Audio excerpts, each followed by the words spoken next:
distance. Any questions on that? Because you have in this case, the electric field is this way.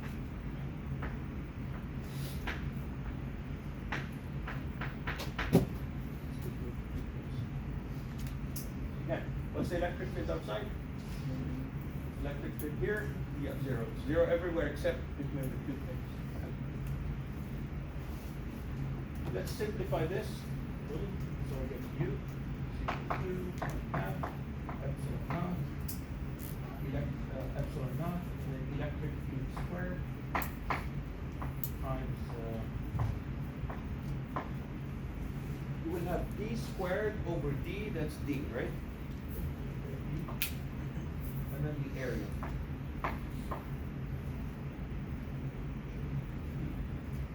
Good. So the potential energy, or the energy over volume, is given the symbol little u. It's an energy density.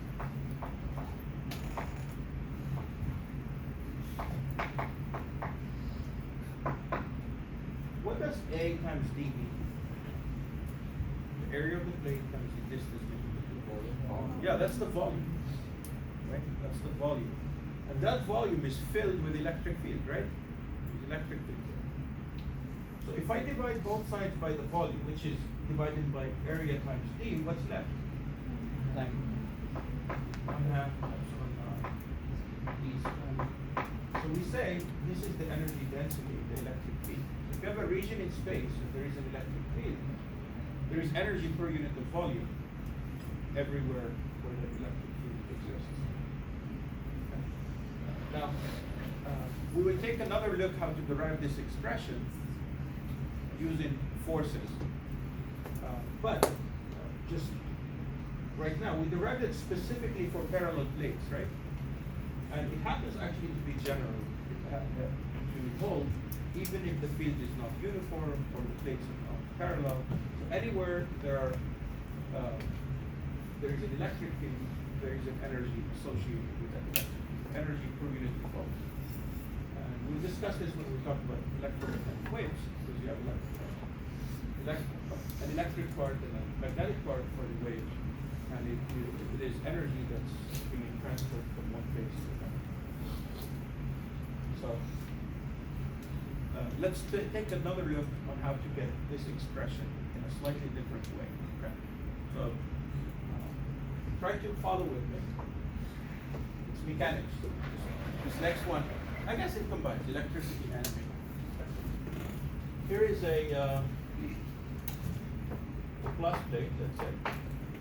Or actually, let me make my negative plate. I would make my positive plate here. Here is the side of the plate. The plate is filled with minuses, and here the plate is filled with pluses. What's the electric field between?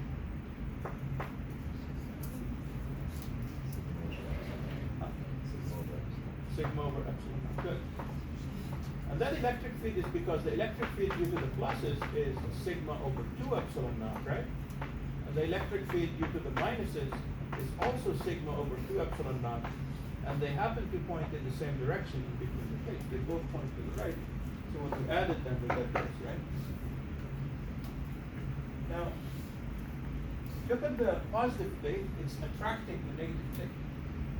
So for me, let's say I wanted to pull the negative plate away from the positive plate at distance x. How much force do I need to provide?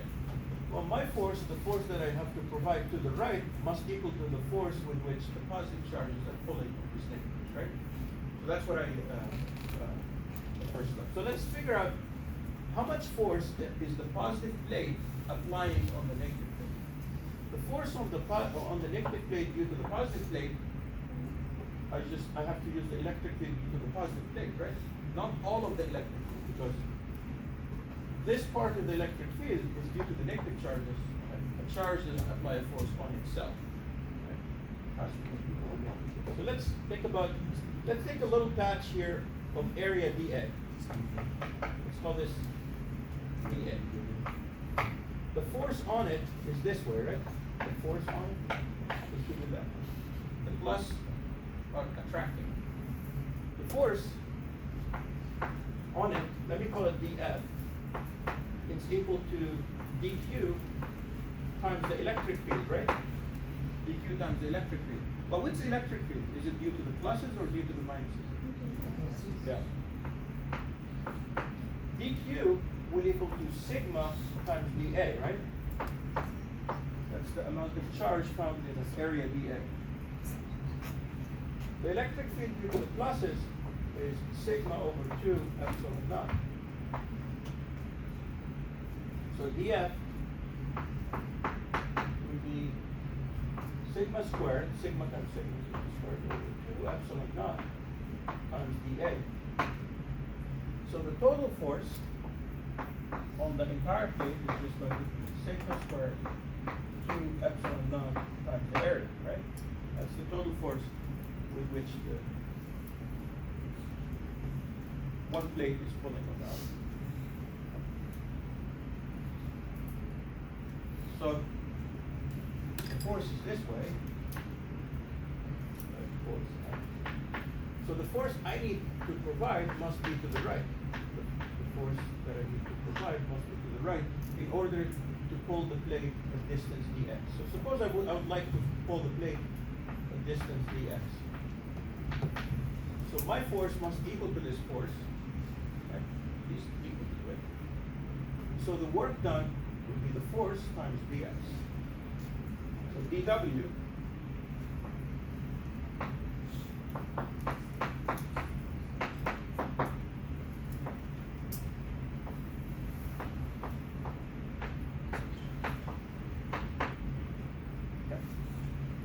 what does area times dx represent?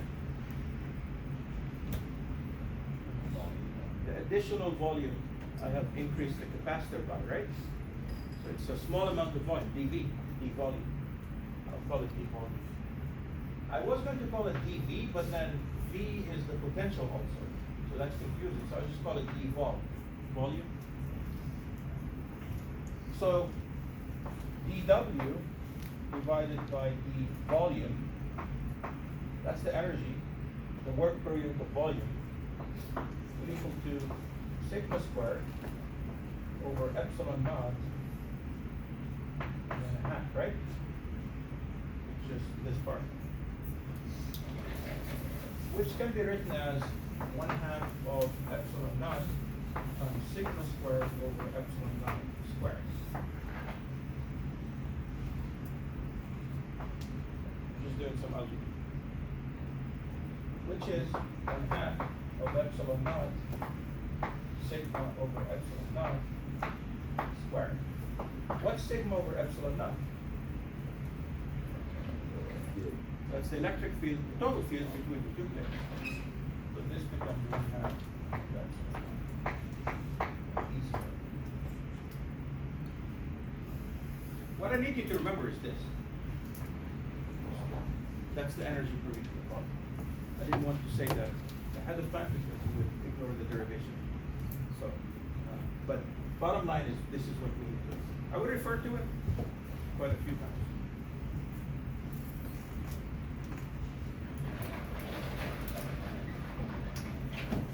And as far as energy,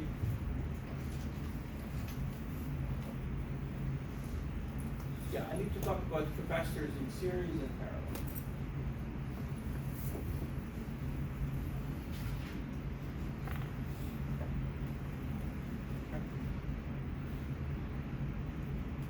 Ready? Yes. Does the W there work? Yeah. FDX. Force times dissipation.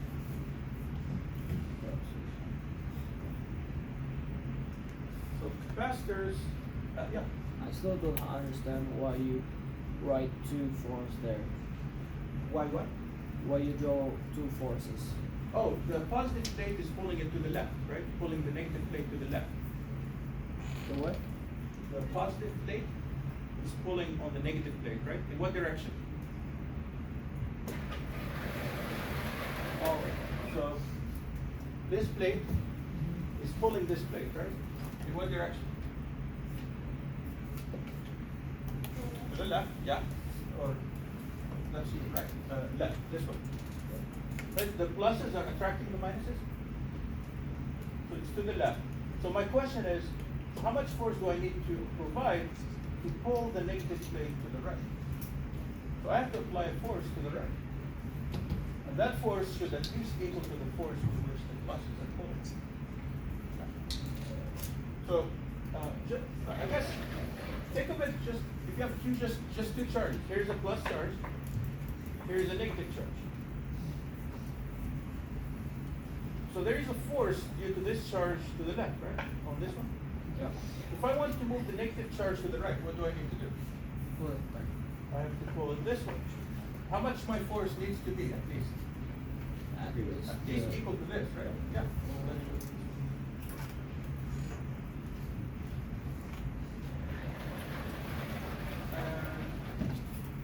Parallel series capacitor. Okay. Let's discuss. Use the whiteboard because I want to do the example.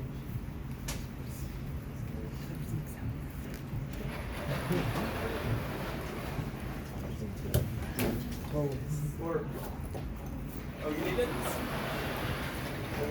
I will raise it there.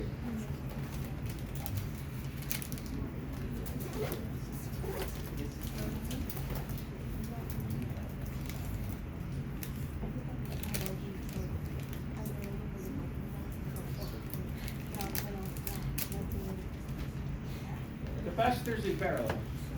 Two capacitors are considered in parallel if they have the same potential difference. They have to have the same potential difference. So here is a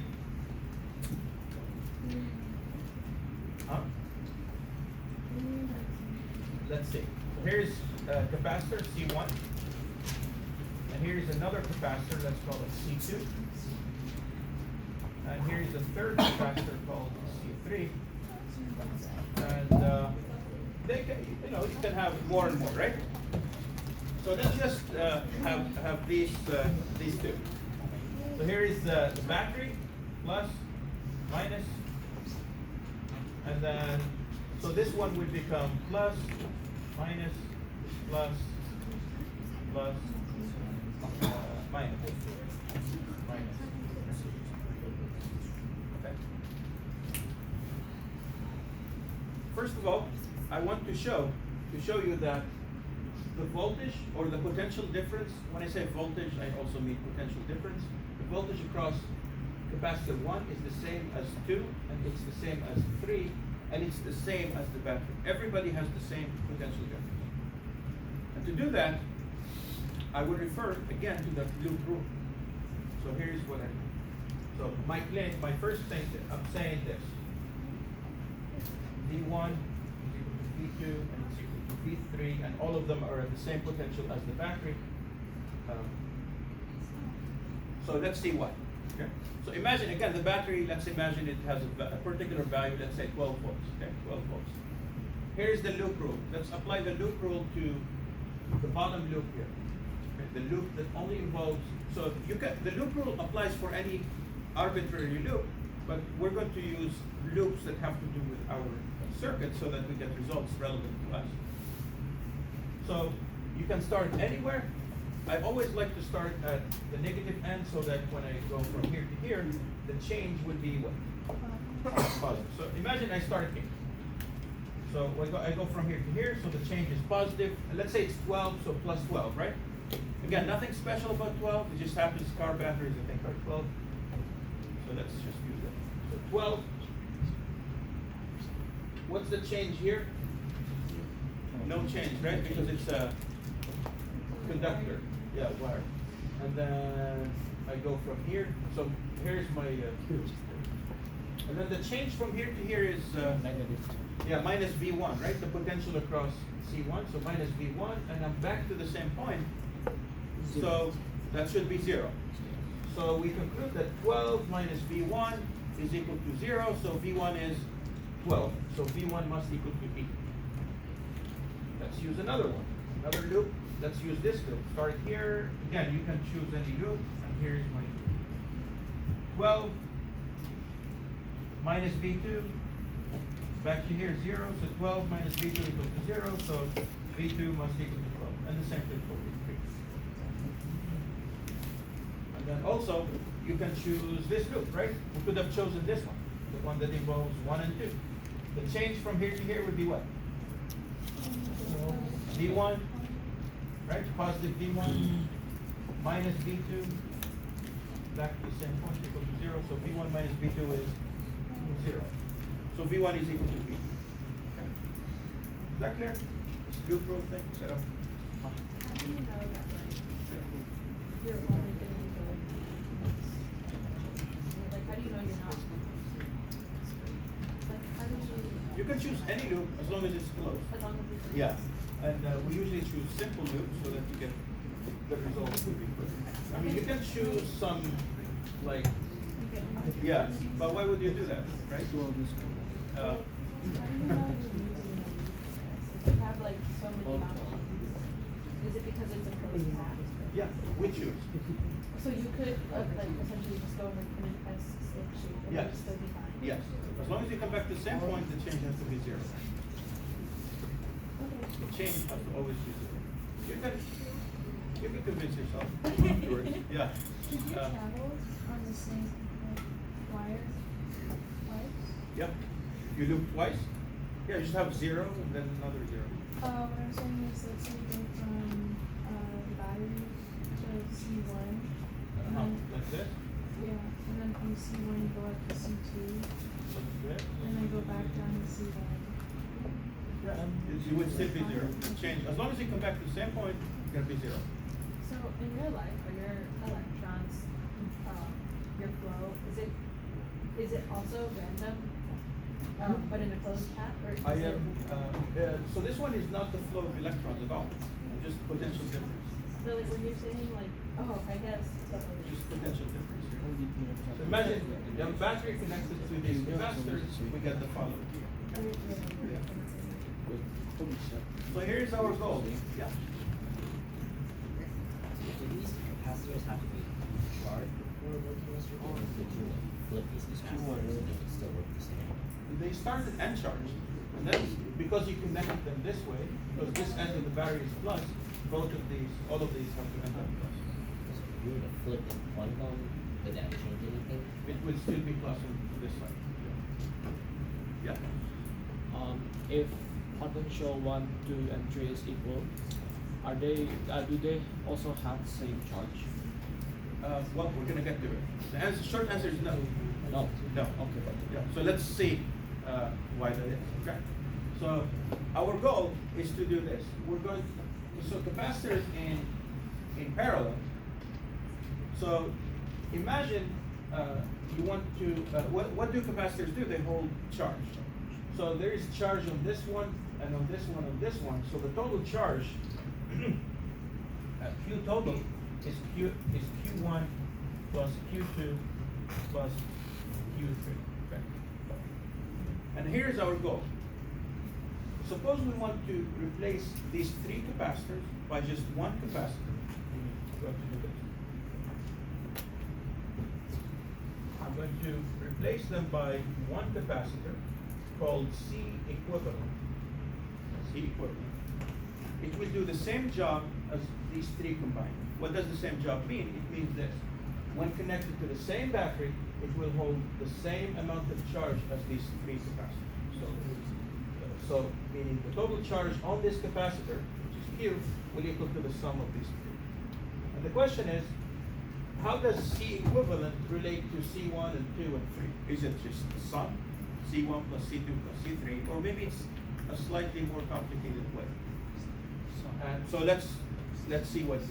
It actually turns out to just be the sum. So how much charge? Let's look at this one. How much charge would this one hold? How does Q relate to V? CV. So Q is equal to CV. So C equivalent, right, times V. What's V? It's that of the battery, right? How about Q1? Would be C1 times what? Times V1. Okay. Yes or no? No. No? V should be the same on V. We will apply that, but for now it's C1, V1, right? Well, you said that it's just B, right? We will, yes, yeah. So C2, V2, and C3, V3, okay? Okay, then we're going to apply this, right? We're going to say this E, V1 and V2 and V3, they're all equal to this E. So meaning this. So that means C equivalent will just be C1 plus C2 plus C3. And if you have more of them, you have dot that. This rule or this equation applies for parallel, right?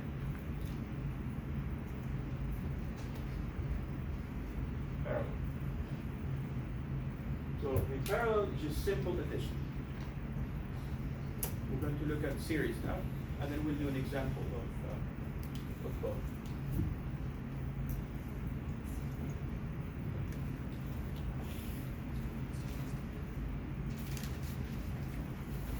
So that's, yeah. Stupid question, but does it change if they're perpendicular? I don't know how that, there's series and parallel. How does perpendicular look like? Maybe they're just side by side with each other? Oh, that's parallel. Oh, okay. I'm sorry, that's series, sorry. Yeah, so let me draw it and then tell me if that's what you mean. So you don't take the first Yeah, so let's see. Do you mean this? Yeah. Yeah, okay, let's do this.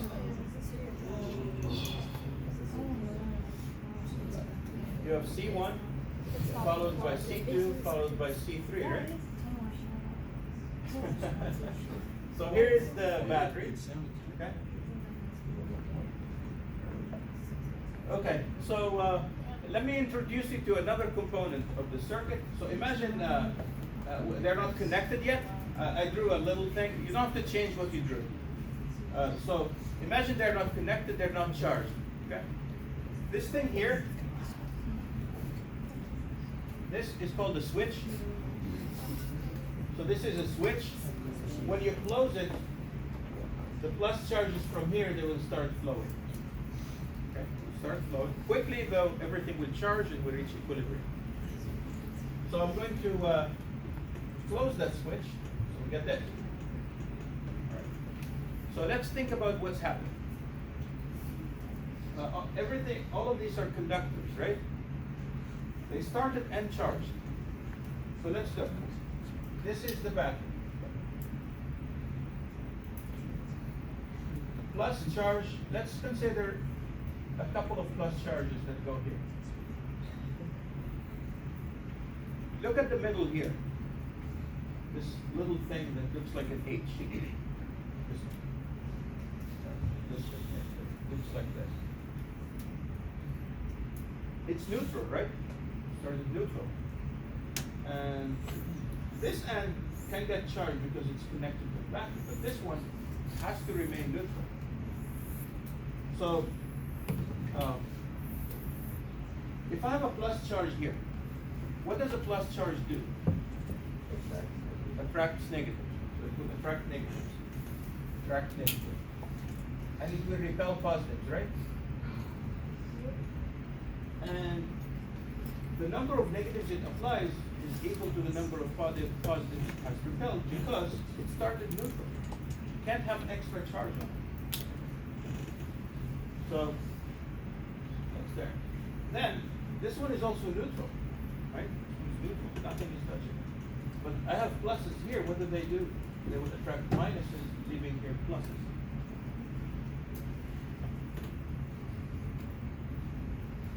And this one is connected here, so it removes some positives.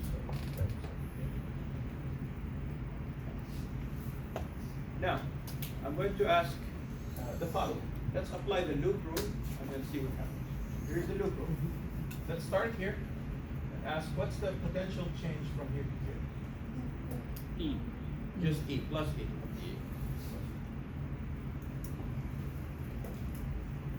What's the potential from here to here? I want to hear either V1 or minus V1. We went from plus to minus. So it's minus V1, right? If you go from minus to plus, it's plus V1. Plus to minus. So minus V1. And then from here to here, minus V2. And then minus V3. And we're back to here. So what's the total change?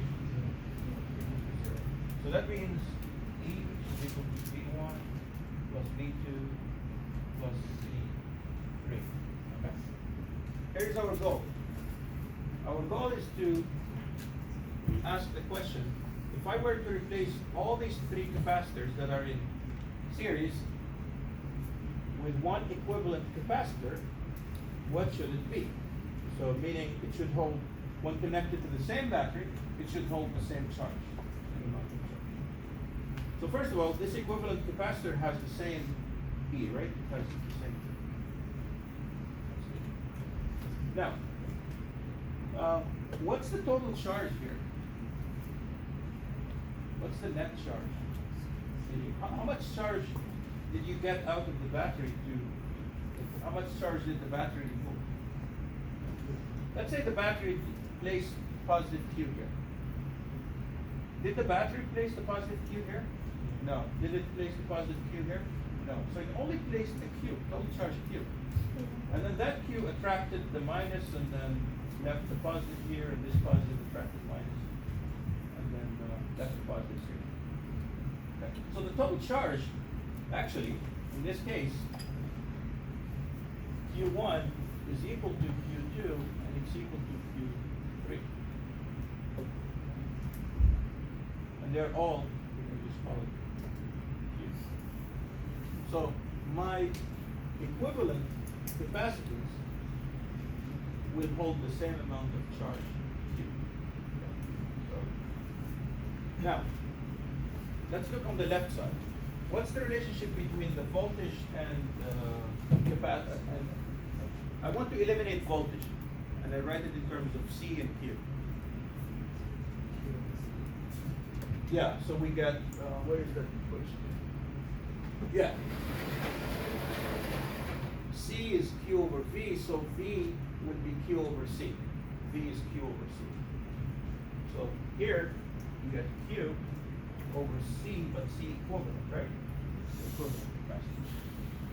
V1 will be Q1 over C1, and then Q2 over C2, and then Q3 over C3. Now all the Q's are the same. All the Q's are the same, so divide by, and that gives you 1 over C equivalent is equal to 1 over C1 plus 1 over C2 plus 1 over C3. And if you have more, you have to do more. You have to add more. So this applies for series.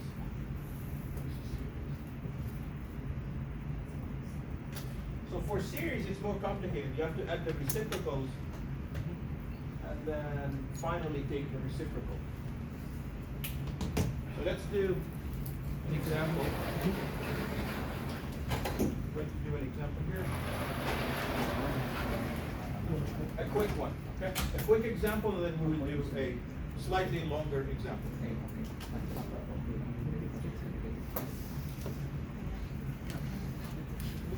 Let's say I have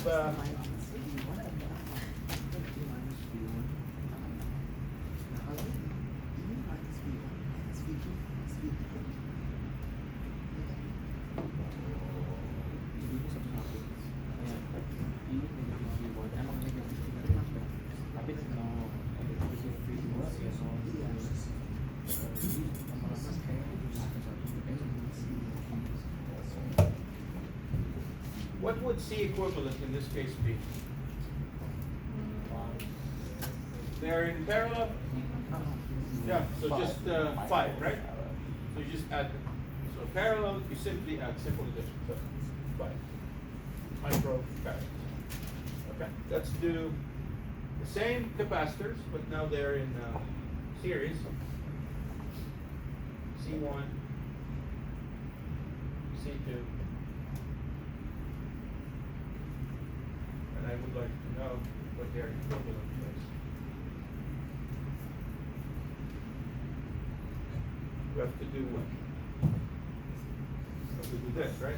1 over C equivalent is equal to 1 over C1, right? That one. What's C1? 2 plus 1 over 3. This becomes 5 over 6, right? We're not done. You have to do the reciprocal. So C equivalent would be 6 over 5 microfarads.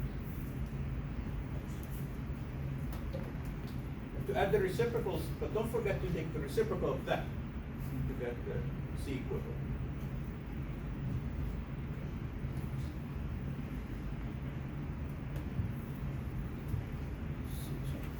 Let's do an example that's slightly more complicated. I will do it. Can I erase that one? So just remember the two rules. In series, in parallel, you just add them.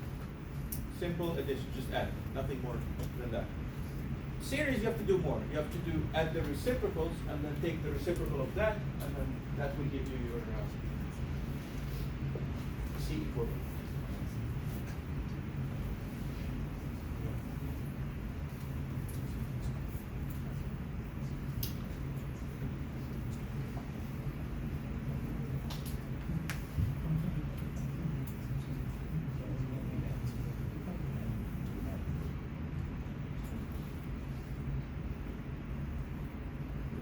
Here is the example.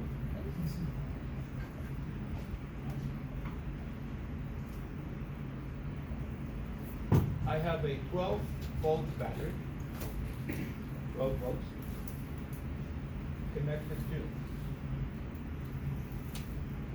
C1, C2,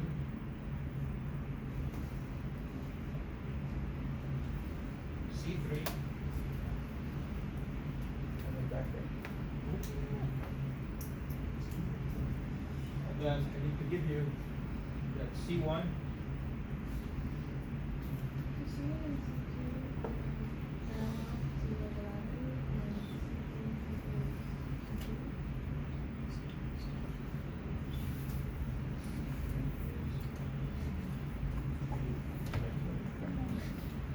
So our goal is to find the equivalent capacitance for all of them combined. So we need to figure, see, this one is not just, they're all in series, they're all in parallel. So it's a kind of a hybrid or combination, right? Yeah. Is it C1 and C2 are parallel to Yes. the battery and They're parallel to each other. Okay. Yeah. And then this combination of C1 and 2, it's in series with C3, so that's what you have to consider. By the way, look at how I drew it. And these are wires, you can bend them, shape them in any way you like. You can rebend, like shape them if it makes you it makes it more clear. That's equivalent, that's the same thing. Okay. So, like, don't let it confuse you because they are connected in some not standard way.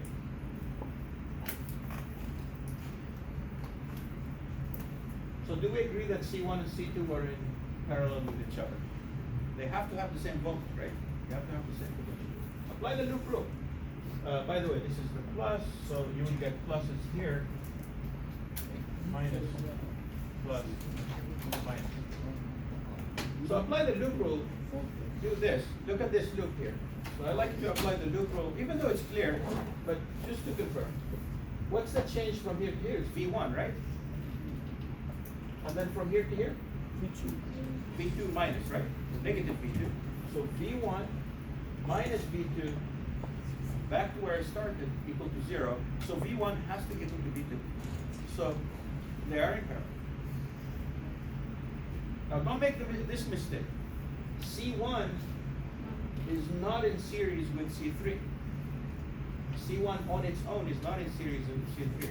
The combination C1-2 will be in series with C3. So let's see how that works. So we have our battery. So this one is C12, I would call it C12. our C3 will just still be there.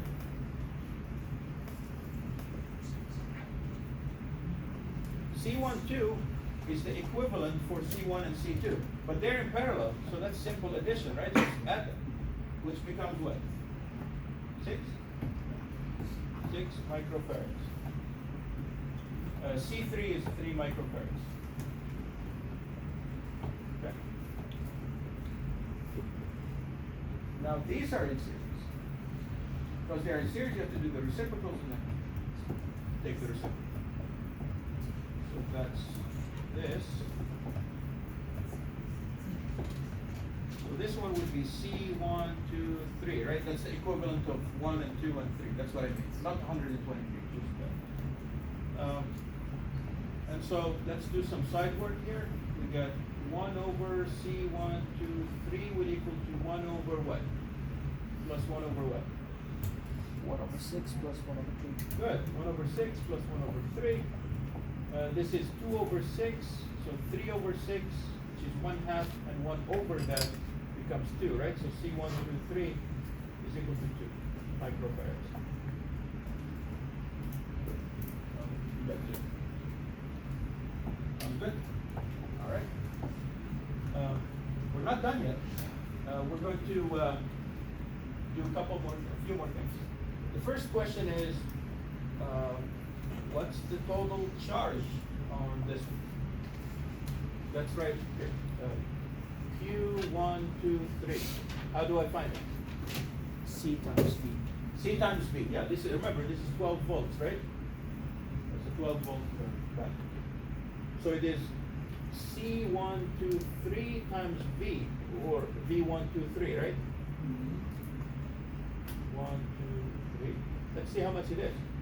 C1, 2, 3 is 2 microfarads. V1, 2, 3 is 12. So 2 times 12 is 24, right? 24 microcoulombs, right? Because we have that microfarad. Microfarads? Microcoulombs. This C here is coulomb, not capacitance. Yeah, microcoulomb. So that's the charge there. Yeah.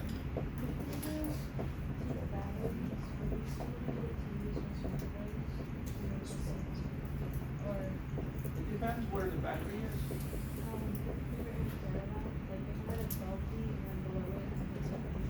Yeah, it would, yeah. So the potential difference would just be, oh. Yeah. Where we got to those? So, but this for now is the total charge. So if the total charge on this one is 24 microcoulombs, what can you say about the charge on C3 and the charge on C12? Huh? Also? You said also 24, right? Yeah, because they're in series. Remember, in series, they have the same charge. This one has the same charge as this one, and they have the same charge as their equivalent. So let's write that in here. So the conclusion is Q3 is equal to Q12, and all of them are 24